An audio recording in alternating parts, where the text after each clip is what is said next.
श्री राधे, जय श्री कृष्ण। सभी सुखी रहें, सभी आनंद में रहें, सभी स्वस्थ रहें और सभी धन जन से भरपूर रहें। वसुदेवं सुतं देवं कंसचाणूरमर्दनं देवकी परमानंदं कृष्णं वंदे जगद्गुरुं। गुरुर्ब्रह्मा गुरुर्विष्णु गुरुर्देवो महेश्वर गुरुर्साक्षात् परं ब्रह्म तस्मै श्री गुरुवे नमः। अखंडमंडलाकारं व्याप्तं येन चराचरं तत्पदं दर्शितं येन तस्मै श्री गुरुवे नमः।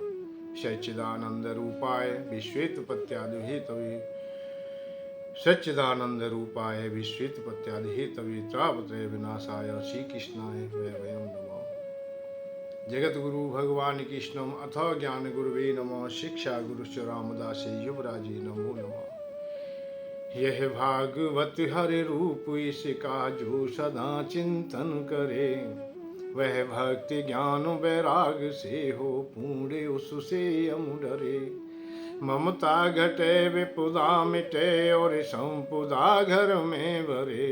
श्री कृष्ण की पावन कथा सुनकर मुका बंधन कटे। बंधन तुम्हें हे राधिके हे आदि शक्ति अकाम हे गोपियो हे गोपुजन श्री कृष्ण लीला धाम हे नंद हे माता यशोदा देव की वसुदेव हे। श्री कृष्ण के गुणगान में सबकी कृपा संततु रहे। उद्धव तथा अर्जुन सुदामा ये सखा गोपाल के, तुम दो सभी आशीष गुण गाऊं यशोदा लाल के। कृष्णं नारायणं वन्दे कृष्णं वन्दे व्रजप्रियं। कृष्णं द्वैपायनं वन्दे कृष्णं वन्दे प्रथासुतं। व्यासाय विष्णुरूपाय व्यासरूपाय विष्णवे नमो वे ब्रह्मण्ड हृदय वासिष्ठाय नमो नमः।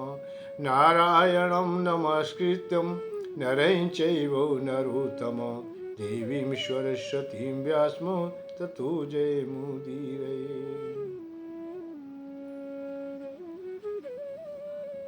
श्रीमद् भागवत कथा दिव्य और आनंदमयी पावनमयी कथा प्रारंभ करने से पहले भगवान श्याम सुंदर के लिए सत्संग नमन प्रणाम। संत समाज, ब्राह्मण समाज, माताएं बहनें, जितने भी आप श्रोतागण, सबके लिए यथायोग प्रणाम नमन दंडवत। जय श्री राधे, जय श्री कृष्ण।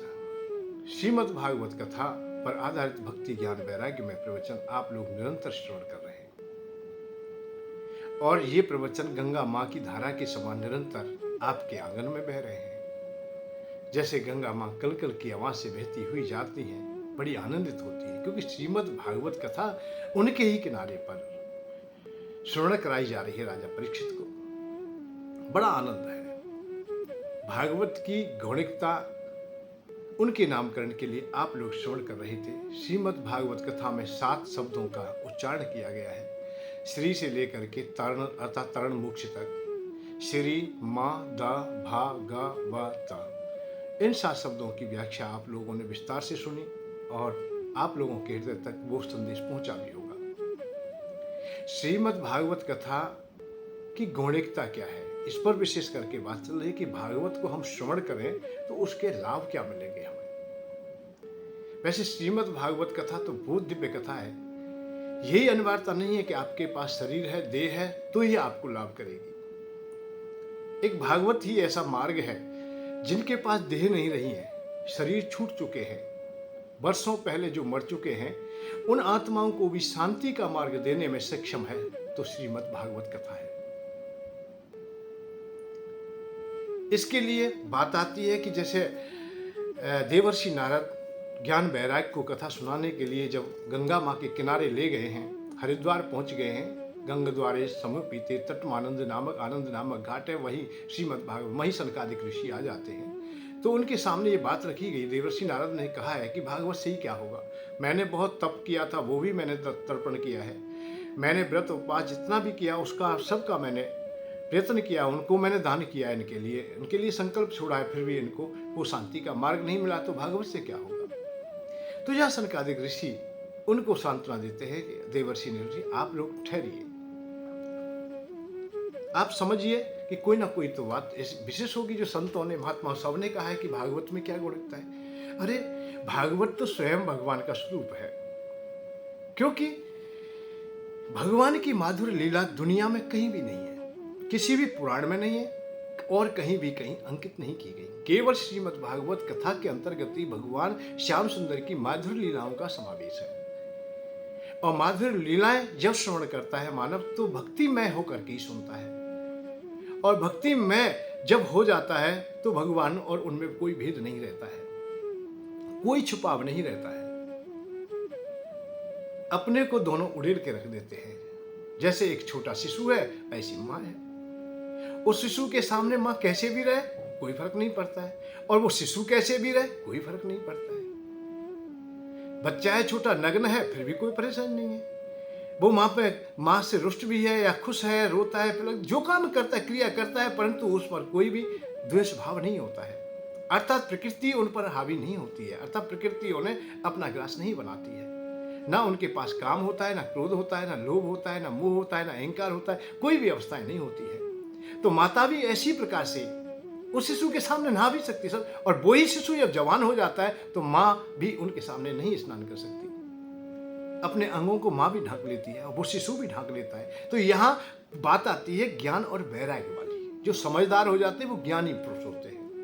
प्रौढ़ जब जवान हो जाते हैं तो माँ के सामने फिर वो अवस्था नहीं होती है, पिछली बातों की बात नहीं होती है। तो यहाँ ज्ञानी और भक्त की चर्चा है विशेष करके। तो देवर्षि नारद यह ज्ञान को धारण कर रहे हैं, सामने रख रहे हैं ज्ञान की बातें, क्योंकि मैंने किया है, और जो मैंने किया है तो उसमें कर्तापन है, और जो मैंने किया ही नहीं है और केवल वो भगवान का ही मान के कुछ अगम नहीं ता पर तुम अनुकूल, जब मैंने अगर किया ही नहीं कुछ तो फिर क्या बात है।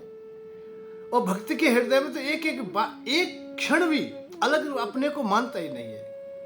कह हनुमंत विपत प्रभु सोई, जब तब सुमरन भजन ना हुए। भजन अलग हो जाता है, अर्थात भगवान के सानिध्य से वो अलग हो जाता है, तब संकट है।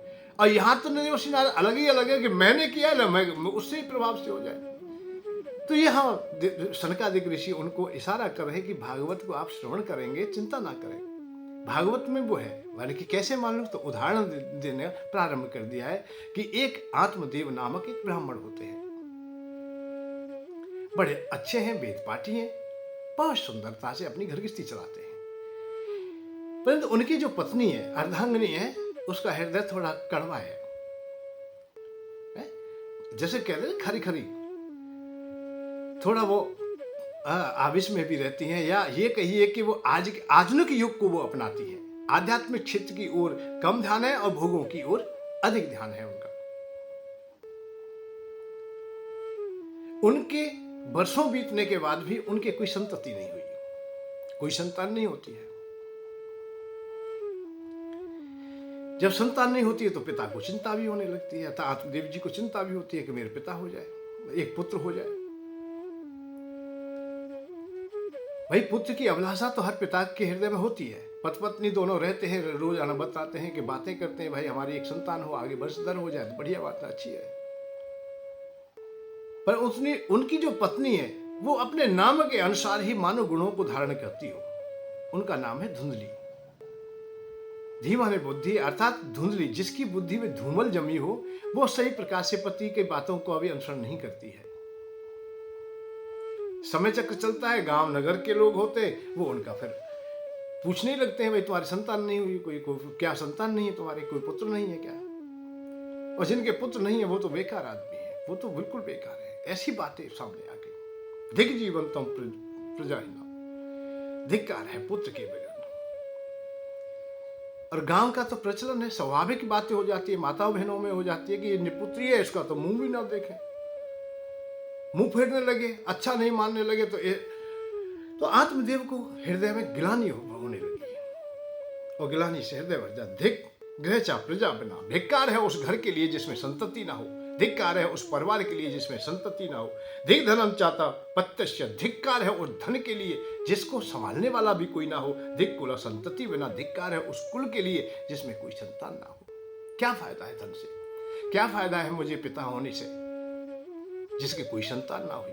हम पति पत्नी हैं, हम निरंतर आशा करते हैं कि हमारी कोई संतान हो, परंतु नहीं हो। उन्होंने अनेक उपाय भी किए, संतों के पास गए, भक्तों के पास गए, जो भी काम करने थे वो किए उन्होंने, वैद्यों के पास भी गए। परंतु रोजाना जब समाज के बीच में रह करके जब ताहने मिलते हैं या अपमान होता है तो अपमान की पीड़ा बहुत गहरी होती है, चाहे वो किसी भी प्रकार की हो। इस संसार में सबसे ज्यादा कोई कष्ट है तो वो है अपनों के बीच में अपमानित होकर रहना। यद्यपि जग जग दारुण दुख नाना, सबते कठिन जाति अपमाना। दुनिया में बहुत कष्ट है, परंतु सबसे जो कठिन है वो यही है कि अपनों के बीच में हमें कोई पीड़ा मिले, कोई दुत्कार मिले, कोई अपमान मिले, क्योंकि उनके साथ में रह के अपमानित होकर के जीना बड़ा कठिन हो जाता है। तो आत्मदेव को रोजाना परेशानी होती, इसी तरह कोई ना कोई कुछ न कुछ कह देता है। बहुत परेशानी हुई। एक दिन उनके हृदय में यह बात आ गई कि तू आत्महत्या कर लेगा तो भी ठीक है, ऐसे जीने से कोई फायदा नहीं, कोई लाभ नहीं। एक सरोवर के किनारे पहुंच जाते हैं, वहां आंखों में आंसू हैं, उदासीन है ही है और आत्महत्या करना चाहते हैं। यहां यह विचार आ जाता है कि इससे तो इस देह का मैं त्यागन कर दूं। उसी समय एक संत बाबा चले आते हैं। उन्होंने देखा है कि सरोवर के किनारे है, उदासीन कोई खड़ा है, तो ये पीड़ा में ही होगा। उन्होंने टोक लिया, ठहरिए ठहरिए, कौन हो बालक। नजदीक आए, चरण स्पर्श किए,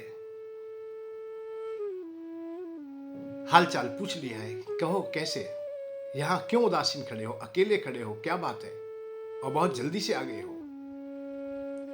आंखों में आंसू आ गए, बाबा मैं बहुत दुखी हूं। अरे क्यों? अरे तू कैसे दुखी है भाई? आप लोग अच्छे परिवार से भी लगते हो, अच्छे उज्जवल वस्त्र भी पहन रखे हैं, आपको सुंदर देह मिली है, हाथ हैं, पैर हैं, आंख, कान, नाक, सभी इंद्रियां तुम्हारे पास में, फिर भी दुखी हो, बात क्या है? तो बाबा मेरा जीवन धिक्कारने योग्य हो गया है, सब मुझे धिक्कारते क्योंकि मैं संतानहीन हूं और संतान के बगैर नहीं रह सकते। उन्होंने समझाने का प्रयत्न किया है कि संतान के लिए तू आत्महत्या करेगा, इस आत्महत्या से कब तक तू बचेगा भाई? जब ऐसी बात है तो कब तक बचेगा? नहीं नहीं नहीं, ऐसा नहीं करना चाहिए। आपको समाज में रह के संघर्ष करना चाहिए। आत्महत्या करना तो बहुत बड़ा अपराध है। तुम्हारा कष्ट छूट नहीं सकता है, मरने से तुम्हारा कष्ट छूट जाता तो कोई बात नहीं है। देह त्याग दोगे और महापीड़ा में पड़ जाओगे, महाकष्ट में। देह तुम्हारे पास है, शरीर तुम्हारे पास में, हो सकता है कि कोई ना कोई उपाय खोज लो, परंतु शरीर छूटने के बाद में सब उपाय बंद हो जाएंगे। वहां से फिर कोई भी काम नहीं कर सकेंगे, कोई क्रिया नहीं कर सकेंगे, कोई कर्म ना कर सकेंगे।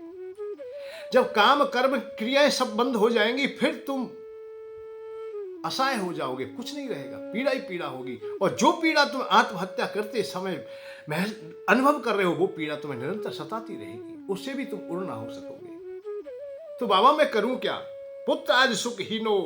अरे पुत्र आज वंश नहीं चलता है तो वो कौन लोग होते? वो तो केवल संन्यास सुख एवं ही, सन्यासी ही लोग केवल बगैर संतति के रह सकते हैं।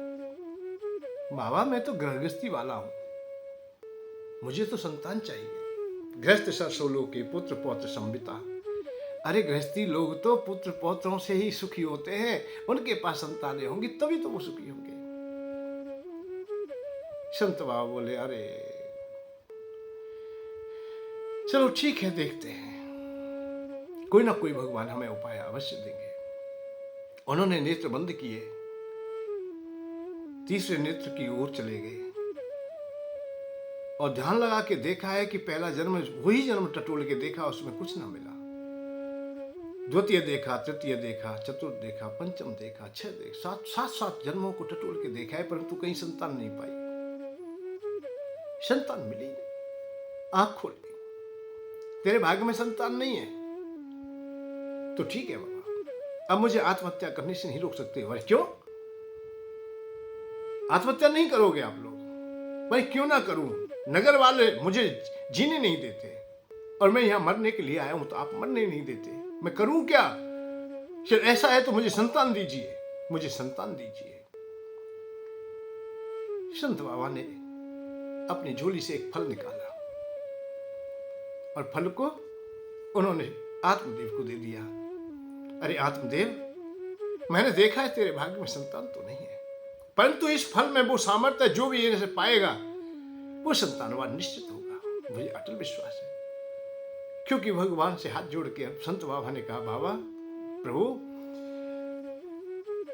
कि इनके भाग्य में संतान तो नहीं है, परंतु मैंने जितना भी व्रत उपवास तपस्या किया उसी के प्रभाव से इसे संतान प्राप्त हो जाए। इस फल में वो सामर्थ्य हो जो इसे पाए वो संतानवान हो। आत्मदेव उस फल को लेकर के बड़ी खुशी खुशी घर आते हैं और दूर से ही शोर करने लगते हैं, अरे धुंधली, अरे धुंधली, दौड़ के आ, आज हम पर कृपा हो गई है। मुझे विश्वास है जिस संत बाबा ने मुझे ये फल दिया है हम संतानवान हो जाएंगे, मैं पिता हो जाऊंगा, तुम जननी हो जाओगी, तुम मां हो जाओगी, हमारा जीवन सार्थक हो जाएगा। लीजिए लीजिए, मैं संध्या वंदन करके आता हूं, मैं पूजा पाठ करके आता हूं, भगवान से प्रार्थना करूंगा कि हमारी अच्छी संतानें हो। धुंधली को वो फल दे दिया है। आत्मदेव अपनी नियम साधना कथा के लिए निकल गए। धुंधली की एक सहेली है। एक बात और है कि जैसा हमारा काम होता है, जैसी हमारी क्रियाएं होती है, जैसा हमारा मन होता है, जैसा हम अन्न खाते हैं, जैसा हम संग करते हैं, ये सब चीज एक दूसरे से जुड़ी हुई है। ऐसी हमारी वृत्ति हो जाती है, ऐसा ही हमारा रीति रिवाज या परंपरा बन जाती है, और ऐसे ही हमारे बैठने वाले होते हैं, ऐसे ही लोग होते हैं।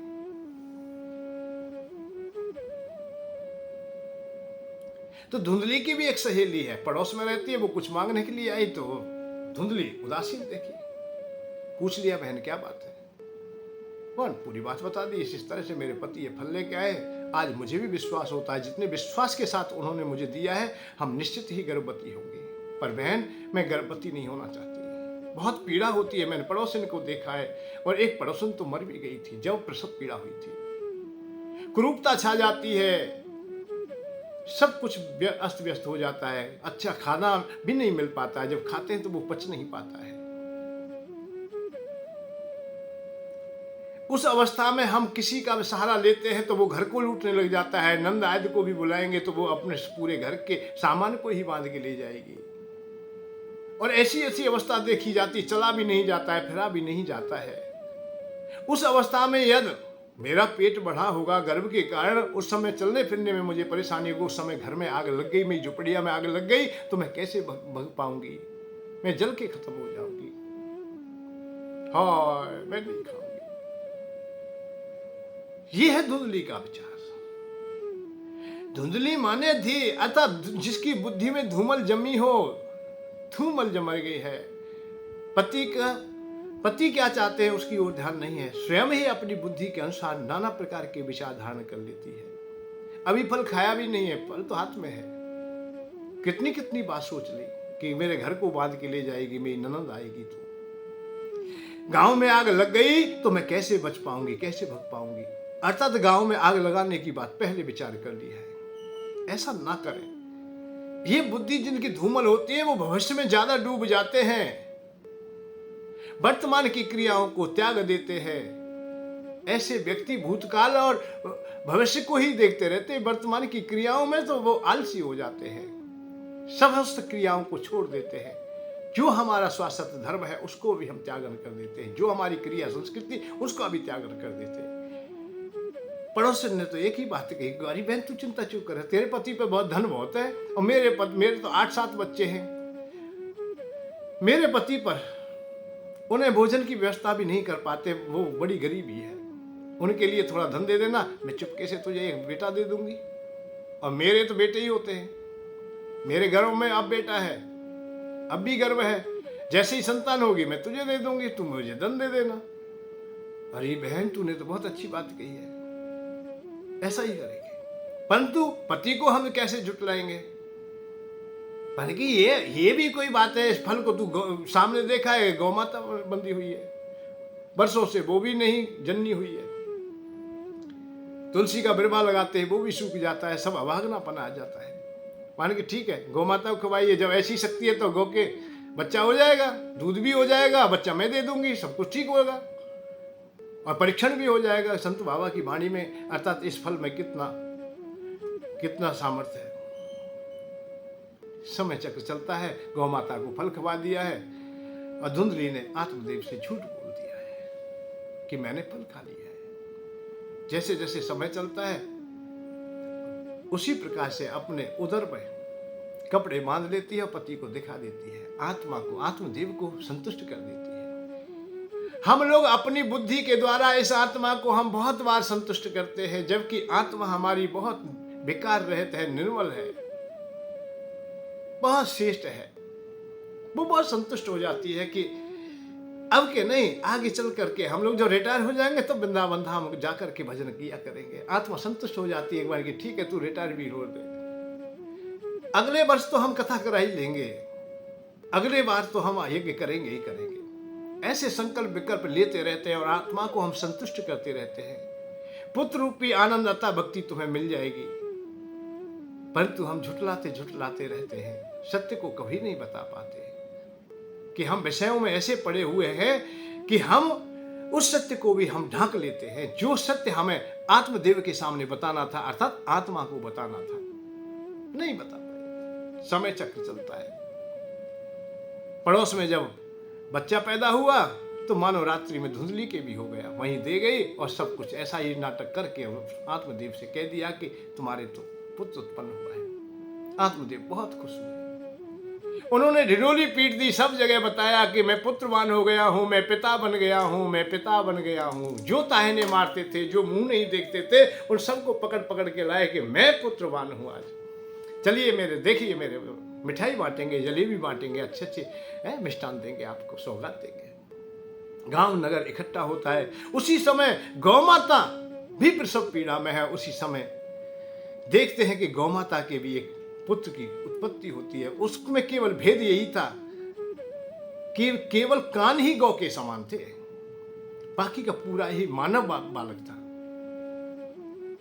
सबने देखा, आश्चर्यचकित हो गए कि आत्मदेव कितना भाग्यशाली है, अपने भी संतान हो गई और गौ के भी एक पुत्र हुआ है। सब लोग देखने आए, पर गाय के कर्ण जैसे हैं, गाय के कान जैसे हैं इनके, तो नाम वही की वही हो गया, गोकर्ण गोकर्ण गोकर्ण गोकर्ण। गोकर्ण महाराज का ही नाम गोकर्ण हो गया है, गौ के बच्चे का।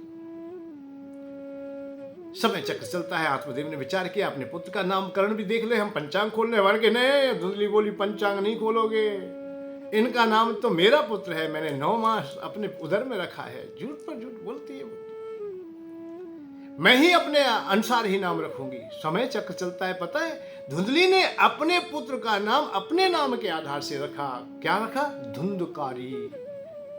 जिसकी बुद्धि में धूमल थी उसने अपने पुत्र का नाम धुंधकारी रखा। इसका भाव ये उत्पन्न होता है कि थोड़ी कुछ संकोच होता होगा, कुछ भय लगता होगा, कुछ मर्यादाएं निभा लेती होगी। कौन? धुंधली। परंतु धुंधकारी तो पूर्ण रूपेण ही अराजकता को ही अपनाता है। जैसे जैसे वो बालक होता है, सियाना होता है, बच्चों को में भी उद्दंडता करता है, अड़ोसी पड़ोसियों के साथ उद्दंडता करता है। जैसे बोलना सीखता है तो उल्टा बोलता है, सबसे उल्टा बोलता है। किशोर अवस्था में आता है तो बड़े बुजुर्गों का भी अपमान करता है, अड़ोसी पड़ोसियों का है। और ऐसे भी उदाहरण भागवत में लिखे हुए हैं कि बराबर के बच्चों को खेलने खेलने में ले जाता है और खेलते खेलते कूप आदि में भी ढकेल देता है। कई जगह घटना करती है। माताएं बहनों का अपमान करता है। समय चक्र चलता है। जैसे ही जवान होता है पिता का भी अपमान करने लगता है। अड़ोसी पड़ोसी जब समझाने का प्रयत्न करते हैं, आत्मदेव से भी कहते हैं, पिता कुछ कहते हैं तो कड़वे शब्दों का उच्चारण करके उन पर भी अपशब्दों की बौछार कर देता है।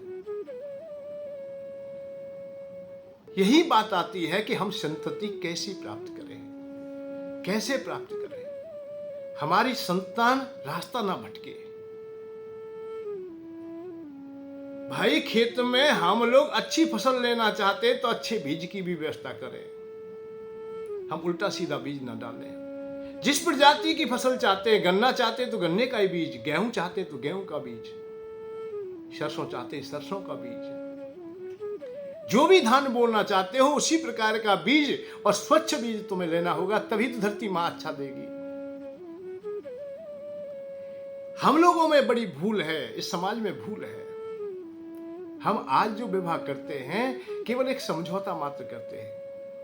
जब देवताओं के सामने साक्षी होकर के यह विवाह होता है, अग्नि देवता के सामने होता है, समस्त देवताओं का आह्वान करके किया जाता है, सर्व समाज को एकत्र करके किया जाता है। और एक जन्म के लिए नहीं, 7-7 जन्मों के लिए हम बनते हैं। पत्नी सब तभी है, पति को वो पवित्र बना देती है, पतित होने से रोक लेती है, पावनता दे देती है, परमात्मा से मिला देती है।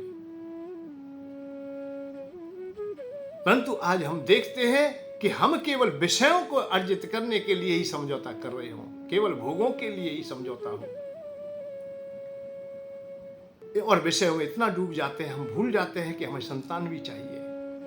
संतान देव योग से स्वाभाविक हो जाती है, वो अलग बात है, पर संतान के लिए ना कोई हम अनुष्ठान करते, ना व्रत रखते, ना उपवास करते, ना किसी आचार्य के पास जाकर ये पूछते कि हमें कब गर्भाधान करना चाहिए। गर्भाधान के लिए भी पंचांग में मुहूर्त हैं, आप लोग पूछते ही नहीं। छोटी सी दुकानियां खोलते हो तब तो मुहूर्त पूछ लेते हो, छोटे से छोटा काम करते हो तब पंडित जी के पास जाके पूछ लेते हो कि इसमें लाभ ही लाभ होना चाहिए, कहीं हानि ना हो, इसलिए अच्छी घड़ी मुहूर्त पूछ लेते हो। बस अच्छी संतान जो हजारों साल की नींव है तुम्हारी, ना जाने कब तक सृष्टि रहे, तब तक के लिए भी ये वंशधर चलते रहेंगे, अर्थात वंश परंपराएं चलेंगी। उस नीम के लिए, उस शिशु के लिए, उस महामानव के लिए आप लोग मुहूर्त नहीं पूछते, न भगवान से प्रार्थना करते हैं कि हमें अच्छी संतान मिले, गुरुजनों का आदर भी नहीं करते, अतः उनसे भी हम आज्ञा नहीं लेते कि हमें अच्छी संतान मिले। तो जहां जैसी कामना रख के, काम के वशीभूत होकर के तुम संतान पैदा करते हो, तो वो काम ही होगी। आप अंधे हैं तो वो अंधी होगी। ये उदाहरण तो महाभारत में भी मिलता है।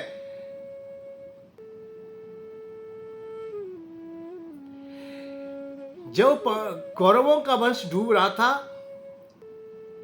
चित्रांगद और विचित्रवीर चले जाते हैं, अंबिका अंबालिका रह जाती है और वंश यहीं समाप्त होने वाला है, तो सत्यवती विचार करती है कि कैसे भी वंश चले। दादा भीष्म ने तो प्रण कर ही लिया है कि मैं ब्रह्मचर्य का पालन करूंगा, मैं कोई संतान पैदा करूंगा ही नहीं। तो सत्यवती मां अपने और पुत्र व्यास जी को बुलाती है और बुला करके उनके द्वारा नियोजन करवा करके संतान पैदा करती हैं। तो उसमें सबसे पहले जब पहला पुत्र जब पैदा होता है तो उसका नाम धृतराष्ट्र होता है। वो अंधा होता है। अंधा क्यों होता है? कि संतति गर्भाधान के समय में अंबिका पूर्ण रूपेण ही आंखों को बंद कर लेती है, अर्थात भयभीत हो जाती है। इसका आधार क्या है, इशारा क्या है? ये महाभारत में बताया गया कि गर्भाधान जिस समय होता है उस समय की अवस्था तुम्हारी क्या है, तुम्हारे मन बुद्धि चित्त पर क्या प्रभाव पड़ रहा है।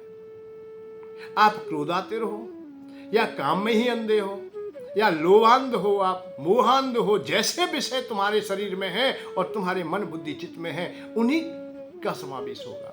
ऐसी संतान पैदा हो जाएगी। कुसुमय की संतान अराजकता फैलाने वाली होती है, ये भागवत में आता है। कश्यप जी तपस्या कर रहे थे, पर दिति संतति चाहती थी, अर्थात भोग चाहती थी। संध्या का समय है, संध्या काल में निर्लज्जता को धारण करते हुए अपने पति के वस्त्र पकड़ लेती है और वो बार बार कहती है मुझे संग चाहिए, मुझे संग चाहिए। जबकि इनकार किया जाता है ऋषि के द्वारा, पति के द्वारा बार बार कहा जाता है कि कश्यप जी बार बार यही बात कहते, ऐसा ना कर। संध्या काले संप्रप्राप्ते चतुर्कर्माणि वर्जता आहारो मैथुनम स्वाध्याय निंदा। ये 4 काम नहीं करने हैं। संध्या काल के समय 4 काम नहीं करने चाहिए, नहीं तो आहार, दोनों संधि, ऐसा संधियों के समय में, संध्याओं के समय में, और विशेष करके शाम की बेला तो पूर्ण रूपेण संध्या है। शाम के समय सूर्य भगवान छुपने जा रहे हो, गोधूल बेला हो, उस समय तुम सो रहे हो तो रोग उत्पन्न होगा, विस्मृति उत्पन्न होगी, ठीक नहीं है। लक्ष्मी भी का हरण हो जाएगा। सबसे पहले लक्ष्मी ही नहीं रहेगी घर में। स्वाध्याय करते हो विस्मरण में चला जाएगा। आहार करेंगे व्याधि उत्पन्न हो जाएगा। और मैथुन करते हो अर्थात संग करते हो, गर्भाधान करते हो, तो उस समय की स्थिति में दुष्ट ही पैदा होंगे। ये भागवत में लिखा हुआ है, हमने कभी जाना ही नहीं, समझा ही नहीं, और आचार्य बताने में संकोच करते हैं, जबकि यह बहुत अनिवार्य है कि हमारे परिवार में अच्छी संतान हो। भाई कल जब हमें संतान अच्छी मिल जाएगी तो वो हमारी सेवा करेगी, हमारा आदर करेगी, हम गर्व से फूलेंगे कि हमारी संतान अच्छी है।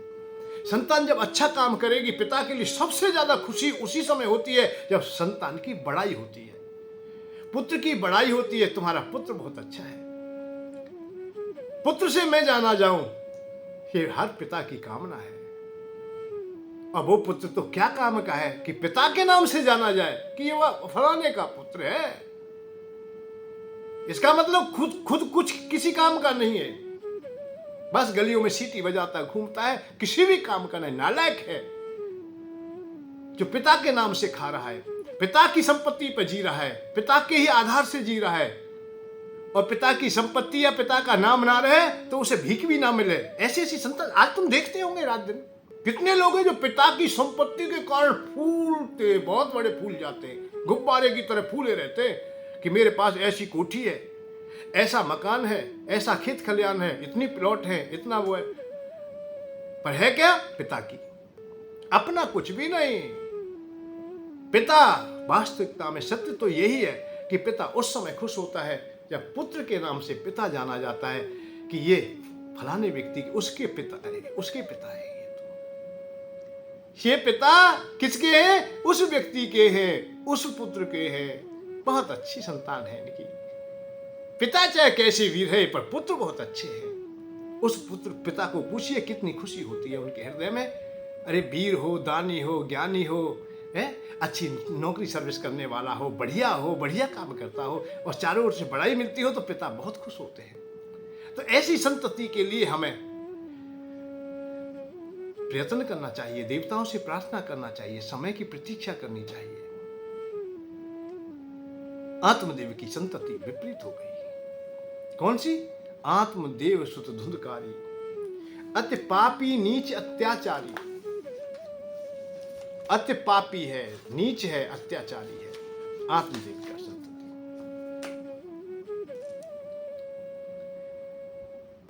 क्योंकि जैसा संग था उसका, जैसी स्थिति थी।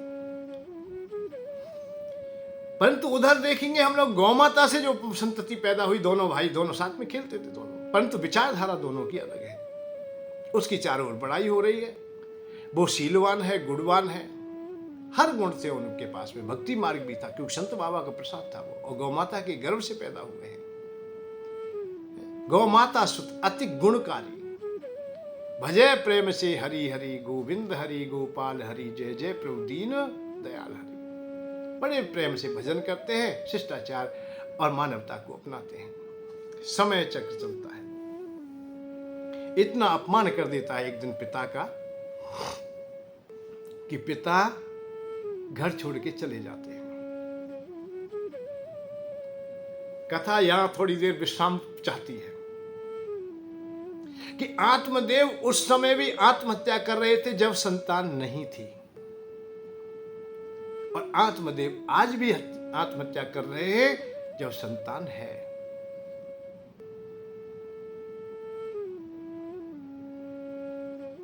इसमें भेद क्या है, परेशानी क्या है कि संतान ये नहीं समझ रहे कि संतान ही सुख का कारण होगा इस दुनिया में। संतान पूर्ण रूप में सुख नहीं दे सकती। यह संतानों से ही सुख मिलता, शिष्य बिंदु पूर्ण सुखी होता।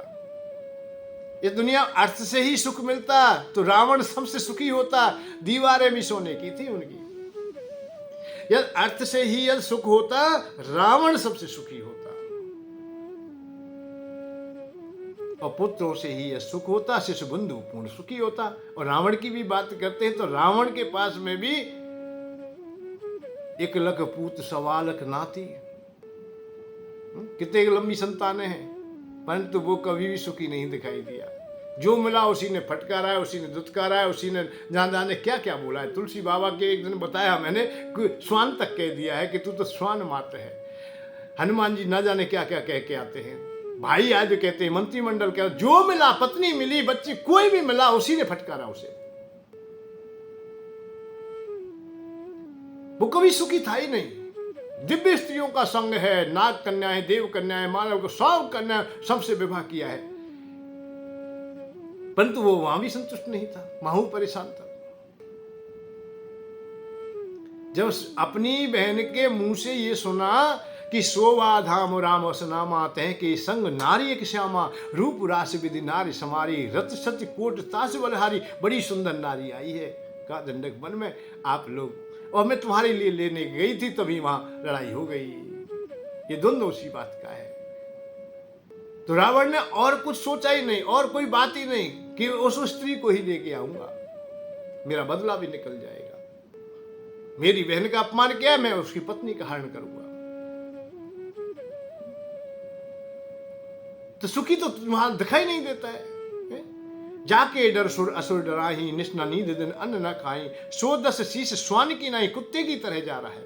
इत उत चितौ चलाऊ बढ़ाई, भयभीत है, परेशान है, क्योंकि विषयों में इतना सुख नहीं है कि आप लोग सुखी पूर्ण रूपेण हो जाए, कि संतान से सुखी होंगे, धन से सुखी होंगे। आज सुख का साधन तो कोई और ही है। ये भी सुख का साधन है, पर ये किसी और के साथ में। घी स्वादिष्ट है, पर वो किसी के साथ में स्वादिष्ट है, अकेला नहीं है। आप सोचते हो घी में कोई स्वाद है, नहीं नहीं नहीं नहीं। जल में कोई स्वाद नहीं है। जल में कुछ मिला हुआ है, कोई ना कोई पृथ्वी का तत्व मिला हुआ है, तब है।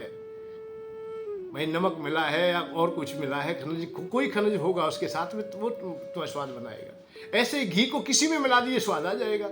और घी का स्वयं का कोई स्वाद नहीं है। ऐसे इन भोगों में स्वाद तो है, पर आएगा तब जब कुछ मिलेगा। इसमें शिष्टाचार मिलेगा, मानवता मिलेगी, समता मिलेगी। इन विषयों को उपयोग करने की तुम में कला आ जाएगी, तो ये विषय तुम्हें बहुत सुखी बना देंगे, स्वर्गवासी भी बना देंगे।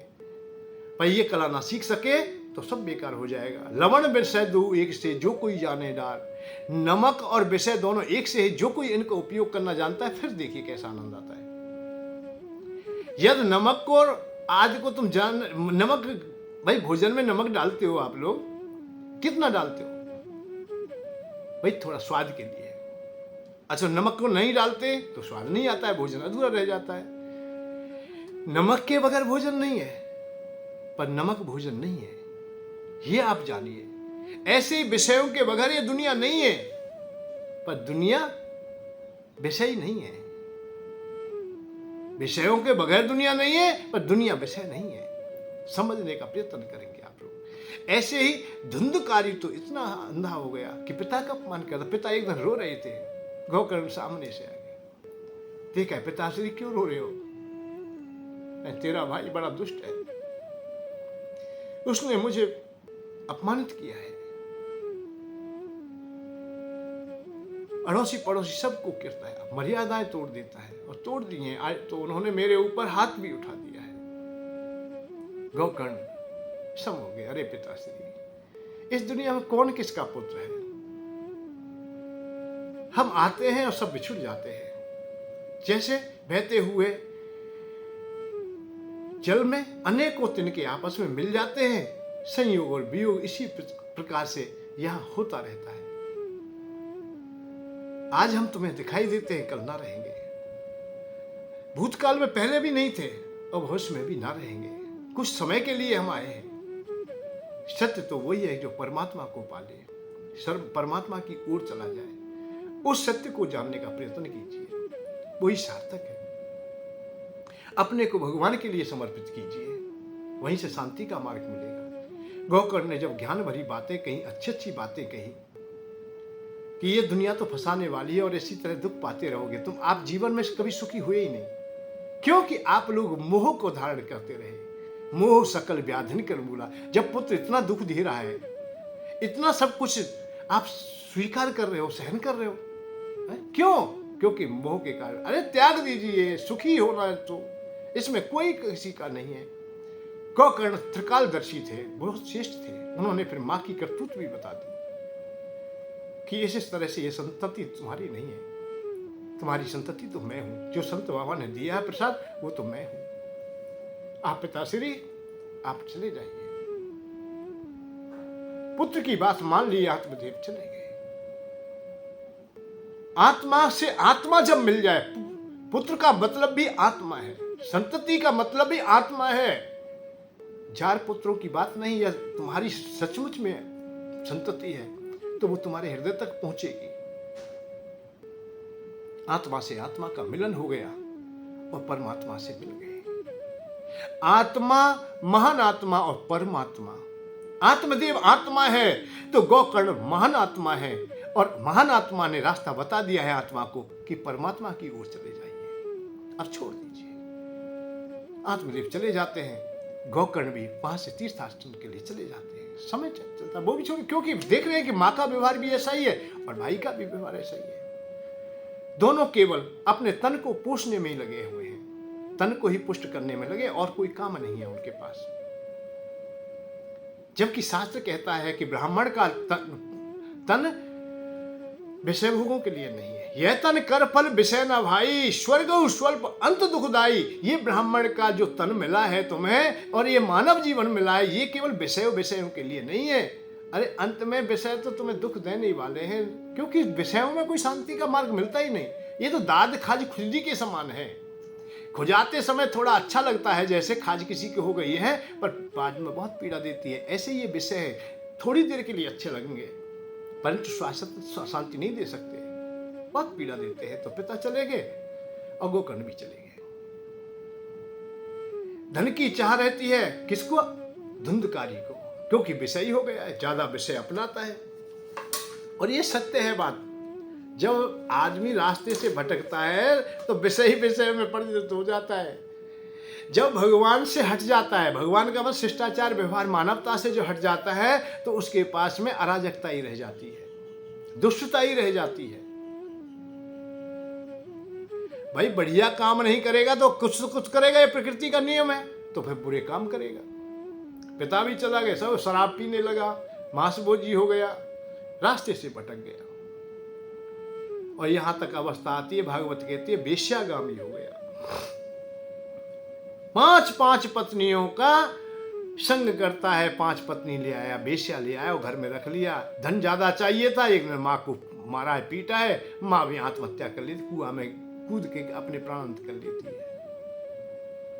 अच्छी संतान तुम्हें नहीं प्राप्त है तो सब कुछ बेकार है, कोई फायदा नहीं, कोई लाभ नहीं है। धुंधकारी 5 विषय पत्नी, धुंधकारी 5 विषय पत्नी, धन चोरी कर लाधे पत्नी। धुंधकारी 5 विषय पत्नी, निज दास हुआ माने अपनी।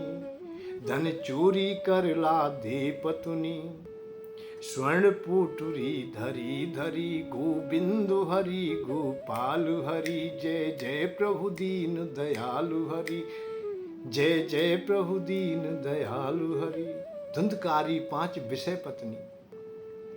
ये धुंधकारी की 5 विषय पत्नी कौन की है? कौन सी है? ये हो सकती है हमारे पास हो। काम, क्रोध, मद, लोभ, मोह, यही पत्नी है। उन्हीं की पूर्ति करने में पूरा संसार लग रहा है, सब लग रहे हैं। इनको कुछ ना कुछ चाहिए, और ये विषय रूपी पत्नी बड़ी बेईमानी करती है। जो विषय आ जाता है वो इतना प्यार करता है, इतना प्यार करता है जिसकी कोई सीमा नहीं। तुम्हारे हृदय में काम आ जाए, अरे क्या ठिकाना है भैया। फिर तो इतना प्रेम उमड़ता है, इतना प्रेम उमड़ता है कि कोई भी काम नहीं दिखाई दे जाए, कागज की भी दिखाई दे जाए तो उसके लिए भी नौछावर हो जाए। तपस्या छोड़ दे, राजपाट छोड़ दे, धर्म छोड़ दे, अपना जो सद्व्यवहार है उसे छोड़ दे। अरे शास्त्रों में उदाहरण है, मुनि विश्वामित्र जैसे छोड़ देते, जब किस किस की बात कहेंगे। नारद जी जैसे विष्णु मोहिनी को देख करके इधर से उधर भागने लगते, बंदर जैसा रूप बन जाता है। जब ये विषय आते हैं अपनी पर तो भाई बहुत प्रेम करते हैं, और उसके लिए हम कुछ भी कर सकते हैं। बात इस बात की, हम बहुत बड़ी कीमती चीज को भी, वस्तु को भी हम नौछावर कर देंगे, हम नष्ट कर देंगे। और इतने अंधे तक हो जाते हैं शायद मर्यादाएं भी तोड़ दें। इसीलिए बहुत लोग जेलों में पड़े हुए हैं जो मर्यादाएं तोड़ देते हैं। ये नहीं समझ पाते कि कौन हमारी पत्नी है कौन नहीं है। काम के अधीन होकर के काम में अंधे हो जाना, फिर सब कुछ मर्यादाएं टूटती है। यही विषय में वेश्या है। वही अवस्था क्रोध की है, वही अवस्था लोभ की है। ये आते हैं विषय बड़ा बहुत सुख देते हैं, उस समय बहुत सुख देते हैं। लोभी व्यक्ति को लोभ आ जाए कि अमुक जगह धन रखा है और वो लेना है, तो बड़ा प्रसन्न होता है। और लोभ भैया बार बार उसे बहुत उत्साह देता है।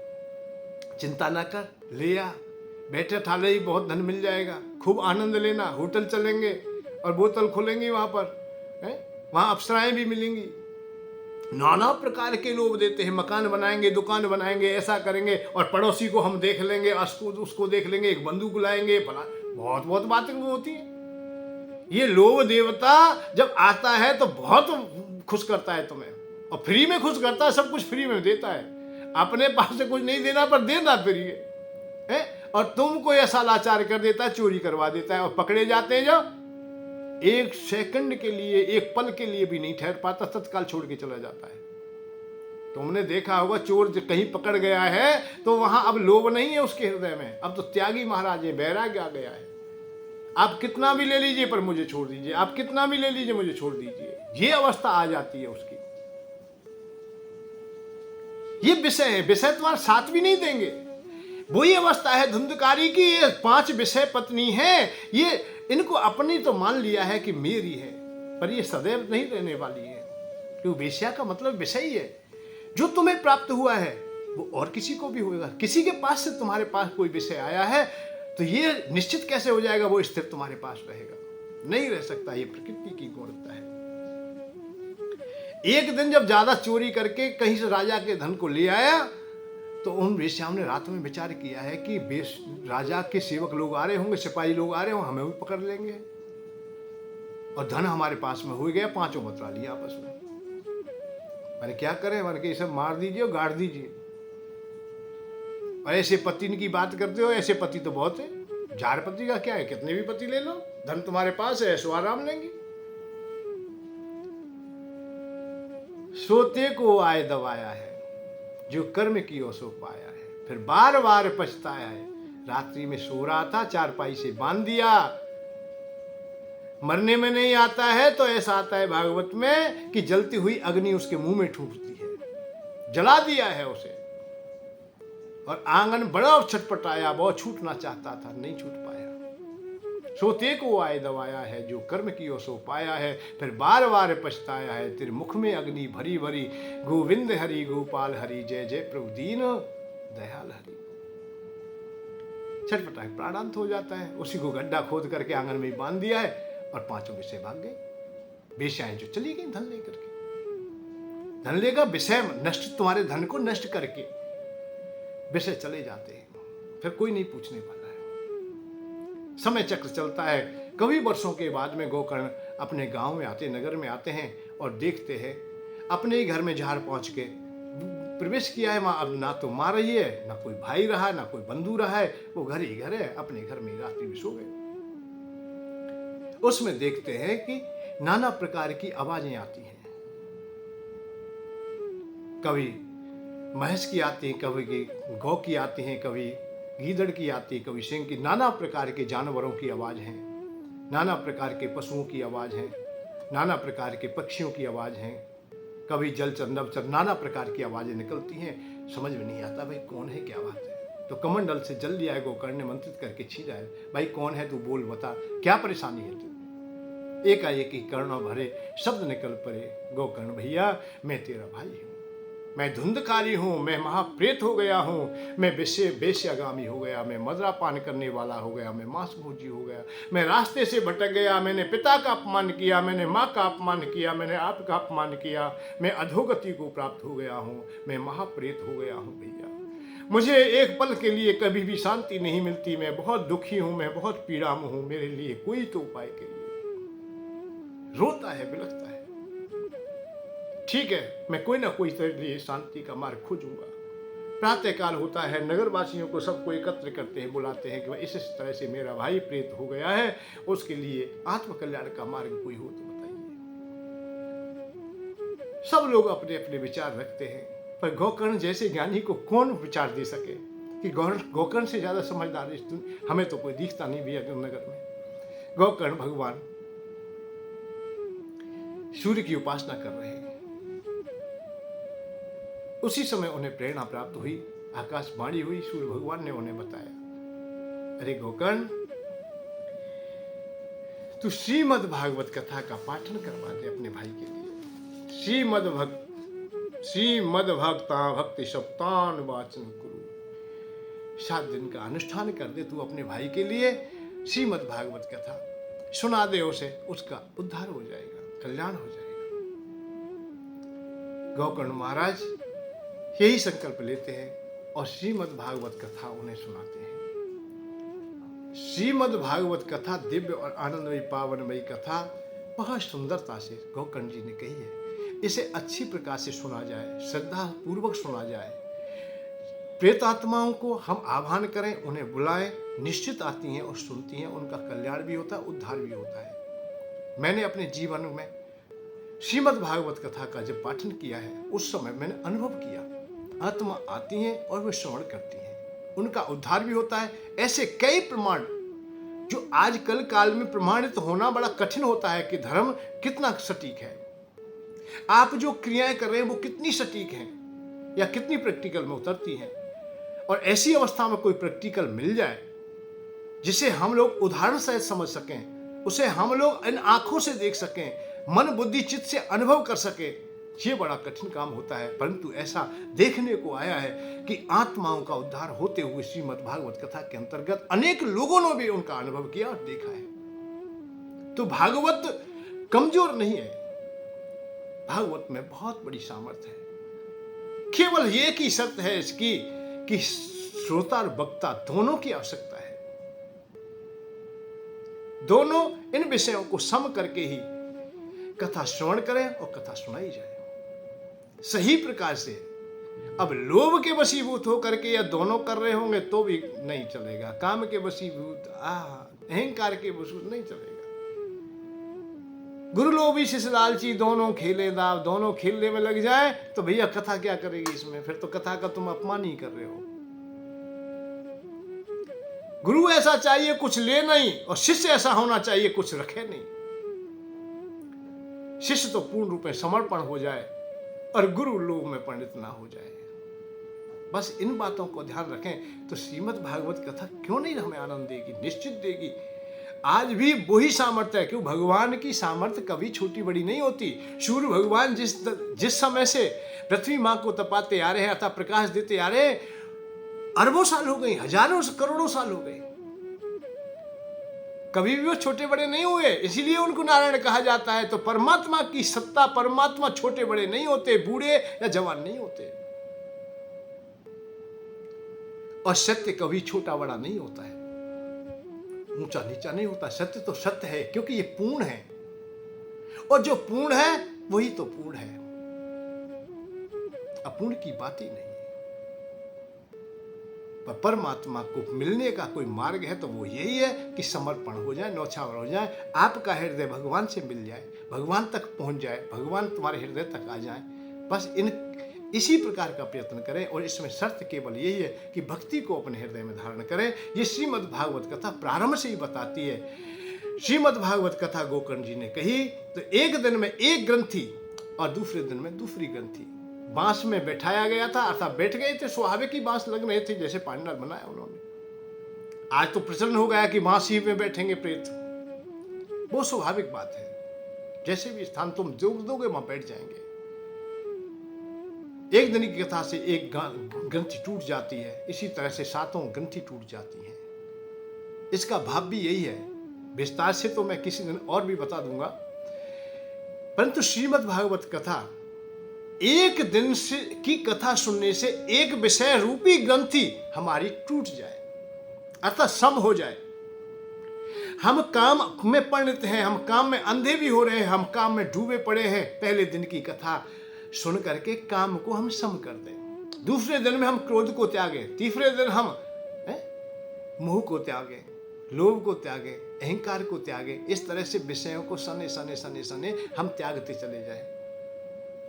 जब हमारे पास विषय नहीं रहेंगे, राग रहेगा ना, तो वैराग्य हो ही जाएगा।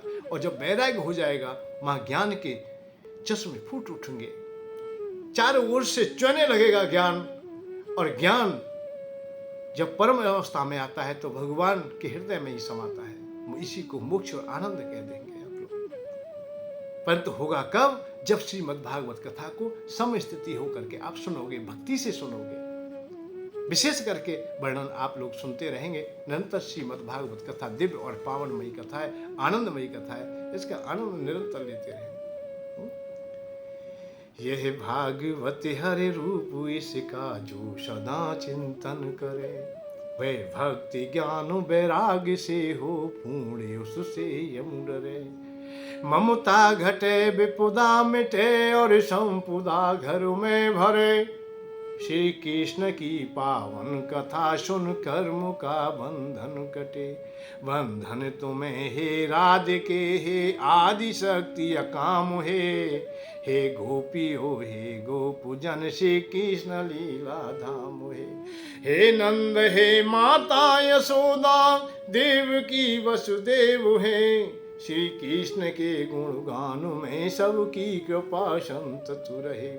उद्धव तथा अर्जुन सुदामा, ये सखा गोपाल के, तुम दो सभी आशीष गुण गाहूं यशोदा लाल के।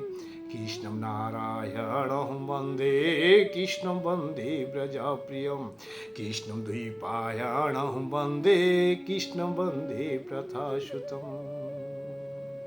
आज हम लोग यहीं विश्राम करेंगे। कल पुनः श्रीमद् भागवत कथा दिव्य और आनंदमयी भगवान के 10 अवतारों की संक्षिप्त में कथा करते हुए हम लोग चलेंगे कि भगवान की कथा श्रीमद् भागवत कथा में कैसे प्रभाव। कल विशेष करके महाभारत की दिव्य कथाएं आएंगी, युधिष्ठिर महाराज और दादा भीष्म के। देखिए कैसे कैसे दिव्य चरित्र हैं, आप लोग श्रवण करेंगे। जय श्री राधे, जय श्री कृष्ण।